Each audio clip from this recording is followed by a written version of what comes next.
I can. Thank you for joining us. Hi, thank you for having me. We were just telling AJ we're stoked because this is the most people of color we've seen as voice actors. Yes. Exciting. And it means a lot, like seeing all your beautiful faces. Like, wow, like, yeah, this is really cool.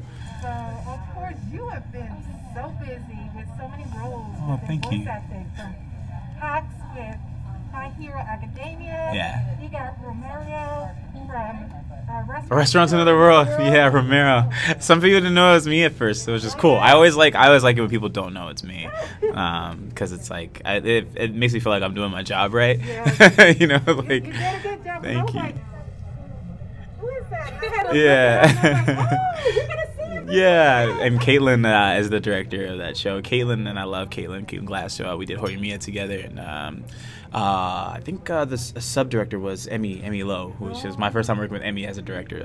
With her as a director, it was cool. Yeah, I love her too. And then you also got on your belt, you got Tokyo Revengers. Yeah. Also, and then you got a whole lot others under your belt. So how's it been being a voice actor during the pandemic? Very busy. Like when everything shut down, voiceover, it was like kind of the one thing that kind of continued, and it really did like kind of save. I'm very blessed, you know. I'm very blessed to have been as blessed as I was the last year and this year, because like when everything shut down, like voiceover continued. We could continue production with voiceover and animation and video games and the like. So it's just gotten busy. Like the year of the pandemic was the busiest year I think I've ever had in my career, and this year was, I feel like, even busier somehow.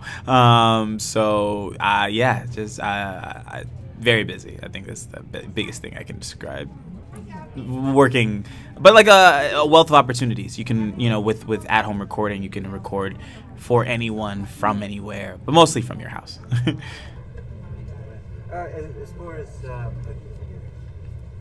your career, how did you get into voice acting? So I took this program called All About Kids, like however many years ago, and it was like a I forget how many weeks, probably 4 or 5 week intensive, where you learned how to act, sing, and dance. You had to be a triple threat in order to like compete. And one of the classes I had to you wrote your own monologue, or you could choose a monologue or write one. So I chose to write one, and I auditioned in front of a lot of agents, and my eventual agent over at CESD, Melissa, she picked me and wanted to sign me. So once I signed with them, at first to only do commercials, but they sent me a voiceover audition, just like because I fit the specs. I was young. It was for like a young black kid in Ben 10 Alien Force, and I booked it, and then I started learning about voice. That was my first voiceover experience. So then I started taking classes with like Tony Gonzalez, Charlie Adler, and started learning about the art of voiceover and like how it's done. And since it was something that I had done before and I had history in, I kept studying it and auditioning for it, and eventually one thing led to another, and more auditions came about, and then I started doing anime. I auditioned for that at Anime Expo, a studio called Bang Zoom. They would hold the open auditions. So I did an open audition for, actually I didn't pass the first couple times. I lost the first year and the second year. So the third year I took it again, and then I was on their roster, and then I started working and auditioning different places, sending my homemade demo out to a lot of places at that time, and one thing led to another. The more I worked with people, the more people started like recommending me places, and then God was like, He opened the floodgates. He was like, here's work. Yeah, here are your dreams. And we were, talking about this with some of folks with AJ and and that over the last 2 years, entertainment has been really diversified, and which has opened up. Like I said, we're excited to see so many people come, especially it's rare when we have more than one black voice actor of color. Yeah. And everything. So it's great that we're seeing this diversity and everything. But my next question is, you have dabbled with voice acting in video games like Spider-Man, Miles Morales, yeah. How different is voicing video games versus anime? And which project have you enjoyed the most? As what's your like video game project have I enjoyed the most, or just in general? Anime.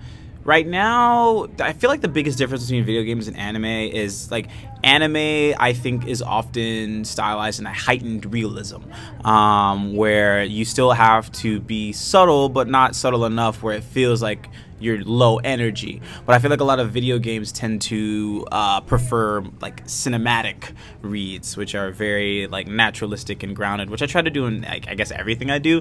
But like sometimes an anime would require for me to take on like a character voice, like Vanitas is up here, right? Like I probably wouldn't do that in a game. They would probably just want to stick to my regular voice and as close to like I guess realism as possible, and that's how Miles Morales kind of was. I did a lot of bits in Miles Morales, so I was and the only way I would change my voice is if I had to play somebody like older or younger, or you know, like try to put on my best New Yorker accent, right?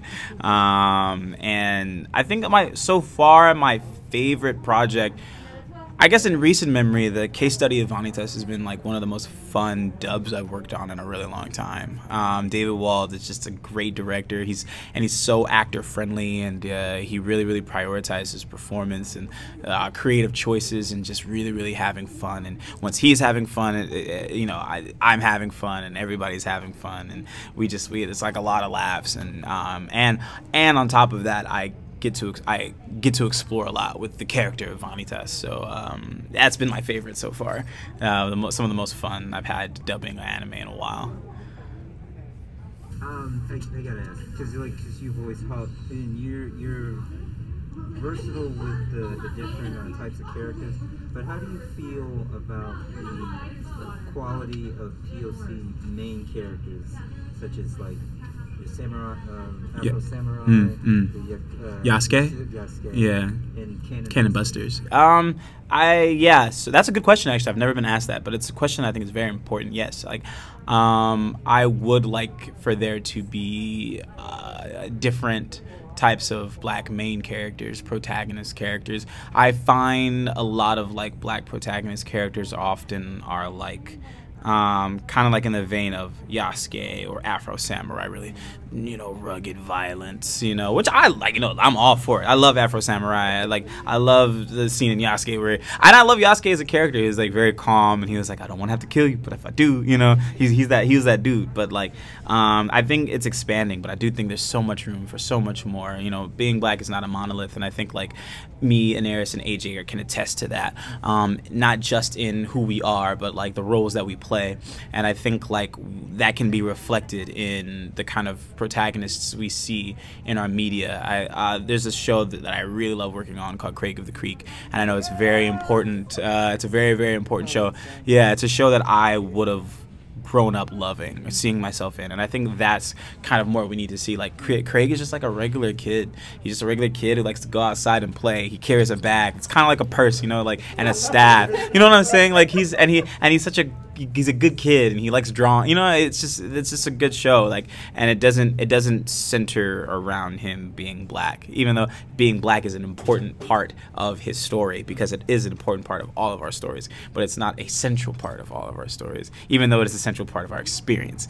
And I think we could have that in all avenues of the media we create, in the media that we consume, especially as far as like anime is concerned, like black protagonists. So I like to see more cool ones, you know, more you know, like more heroes, as far as like that's concerned. I'd really love to see more heroes, like more like if Yuji Itadori was black, I feel like that would be so cool. That would be like one of my favorite characters, you know. So yeah. I love your shirts. Thank you. Stray Rats. Sonic. I love Sonic. Sonic's black in my head, just while we're on the subject of black people. Yeah. A little bit different. If you could voice any character from your childhood, ooh, who would you love to be the voice of? It would probably be Sonic. Yeah, the voice of my childhood. If not Static, Probably Sonic. I think Sonic is a really cool character. I was thinking about this the other day in the car. I was like, man, like, I would love to voice Sonic one day. You know? Yeah, yeah. Yeah, he did. Or Ninja Turtle. Like, I feel like being a Ninja Turtle would be cool. But there have been, like, the Rise of Ninja Turtle. I think two of them were voiced by black people. So yeah, I think so. I think that would be my answer. I'm trying to think, like, yeah, like, cause I feel like Static is still like there's still a chance that I could voice Static one day. Sonic, I would love to voice Sonic. Honestly, you're giving me live action Static? I love that. Thank you. Yeah, maybe one day and put that in the universe. You know, but before I get too old to do it. You know. Any other questions? Yeah. Of course, with you doing video games, are you a gamer? I'm a big gamer, actually. Oh. Yeah. Now, what's your favorite video game you like to play? Kingdom Hearts is like my favorite game. It established a lot of like my personality. It had a very, very influential impact on my life growing up. Like Sora as a character was a character that I was like, you know, he's nice and he's friendly and he goes to these different worlds and he makes friends, and the first thing he says to anybody he sees in trouble is, how can I help? And like, I think growing up that left an incredible impact on my life, and that kind of kindness and that kind of like how he was able to make so many friends and have this positive impact on so many lives. Like, I aspire to be like that. So Kingdom Hearts is definitely one of my favorite video games of all time. But I love, right now I'm playing a lot of Apex Legends. That's like my favorite game to play right now. And I started Deathloop, which is really good. If your game has black people in it, 9 times out of 10 I'm gonna buy it. Jet Set Radio Future is a game I loved growing up. It was a favorite of mine. The World Ends With You is a favorite of mine. And I'm trying to think like my favorite, like, The Last of Us. Oh my God. Mwah. That's like that. I aspire to be in a game like The Last of Us. Like, that's my like goal, is I want to be in a project that has that kind of cinematic storytelling, and then I can go to the mocap like stage and be in the suit and hold the prop gun. Like, I just feel like that, like, I will be immersed in the world. Like, that's the kind of game I want to be in. So that's one of my favorite games of all time as well. I'm a big gamer. I think that was like the last game that left like a huge impact on me. Yes.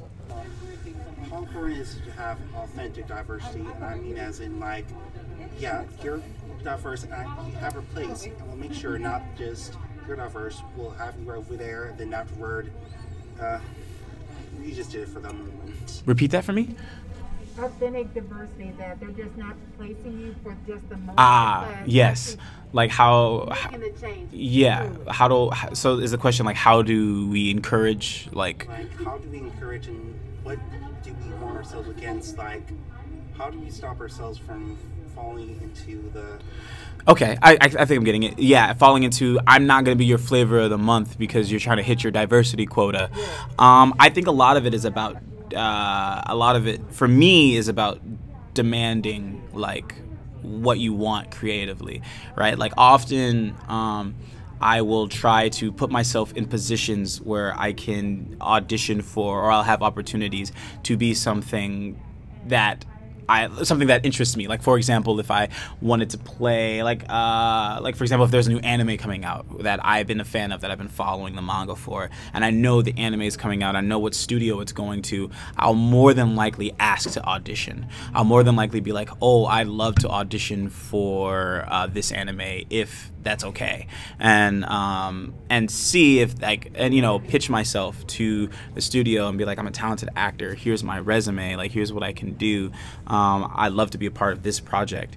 And also it's about being like, if they send you something, right, like if I get sent a breakdown, and there's like 15 characters and 2 of them are black, and I get sent the 2 black characters, I'll tell my representation, hey, I saw this breakdown, one of my peers got this other character that I think I'd be okay for, like, can I read for that as well? Like, I'll ask to, like, do more than any kind of box that I feel like anyone's putting me in, because I just feel like I have to advocate for myself, and thus when I advocate for myself and I succeed, I can advocate for everybody else. As an example. Yeah, I think that's how I think an individual can combat individually in this industry. We can combat like not being the flavor of the month, because that is a box we can get stuck in, you know, being like, oh, we need a black guy, let's get Zeno. Yeah, so I try to do things that creatively interest me, and I think following that, which is my truth, I'll always land in an authentic position. Yep. I'll ask this real quick and then I'll let you ask your question. So, and this may seem a little controversial, maybe, or you may have true feelings, however, on it. In a previous conversation I had with a panel of black femme voice actresses, someone had brought up that it's more important, even on the other side of not getting typecasted, of being more open to having people of all races play all races.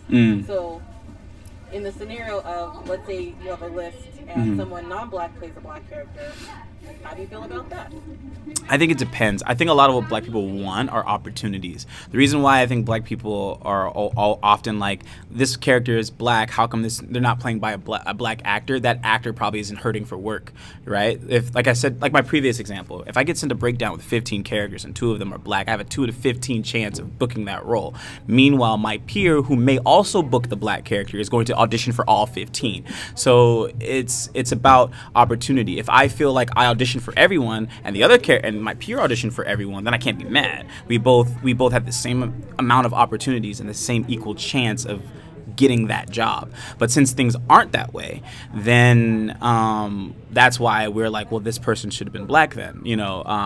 And also I just, my personal like belief as far as that's concerned is like, I think it's just really all about culturally where this character is from, right? Like, I probably wouldn't feel comfortable auditioning for a Latin American character if that character culturally is Latin American and they speak Spanish in the show, you know, and like they talk about like foods that are cultural to, you know, Mexico or you know, Puerto Rico or wherever this character is from. If I'm auditioning for an African character, more than likely someone from Ghana is gonna know about Ghanaian food.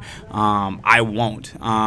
So like, I think that also should play a factor, and I think representation is reflection, and that also should play a factor, right? If you have your cast and your cast is all white and you're casting the white people to play black people too, where are the black people going to see themselves? That's why I think like people, it's important that I'm here that you guys can see me, right? That I get kids, I get teenagers, people who are like, oh, I didn't know I could voice act before I saw you. You know, it's important, I think. So I don't mind anybody being able to play anybody, because that's supposed to be how the industry works. But I don't want to ignore the importance that representation has, especially for people who are fans of the mediums that we enjoy. People want to see themselves as the hero. People want to see themselves in anything that they consume, and I think it's only fair that they get to see that. Yeah, so. I mean, I do think it should be equal, but I also think like representation is important. Black kids deserve to see black kids playing the hero at the end of the day, because they're either going to see themselves playing the hero or somebody else, and why not themselves, so they can love themselves.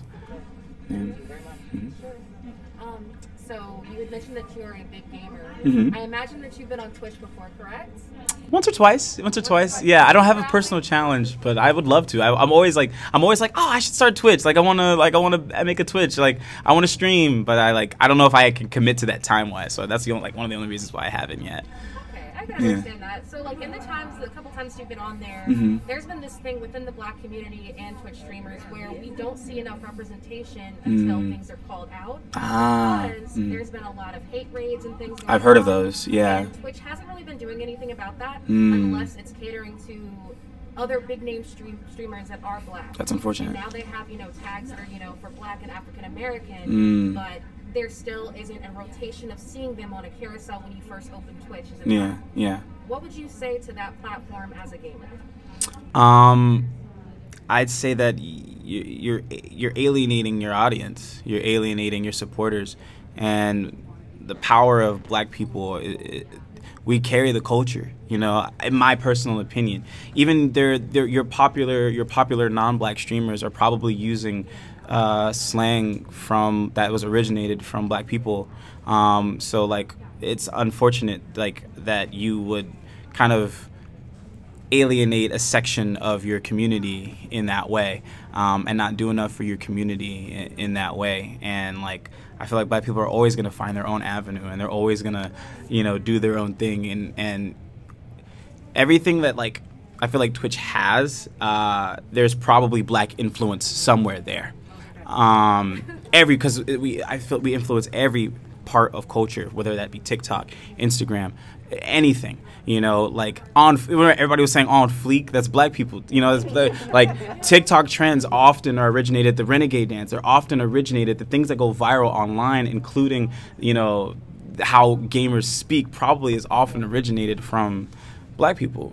So I just think that I would say to Twitch, like, it's unfortunate as a gamer, as someone who and it adds to the already big problem in gaming. Gaming, I feel like the community has is the furthest behind, and when it comes to representation, video games often don't center black people, or black people are often figureheads that are killed off or supporting the main character. I'm often never playing as a black person in video games, which is why I go out of my way to buy games that star black people. So it's only perpetuating the my personal belief that gaming as a community has so far to go when it comes to representation, and when it comes to properly representing and uplifting black people and black voices. And I'd say Twitch, like, as one of the biggest streaming platforms, they could do their part in really making us feel seen. And I feel like that'll only help their platform grow, as opposed to now, you know, we're in conflict. You know, now there's people who don't feel, and because that's kind of partially how I feel about TikTok a little bit too. I feel like TikTok doesn't elevate the black people that really elevate its platform. So as a game, it's disappointing to hear. As a game, and I think like Twitch can recognize the power it has to be a front runner and a leader in representation. It's an opportunity, and if they don't take it, it's a missed one.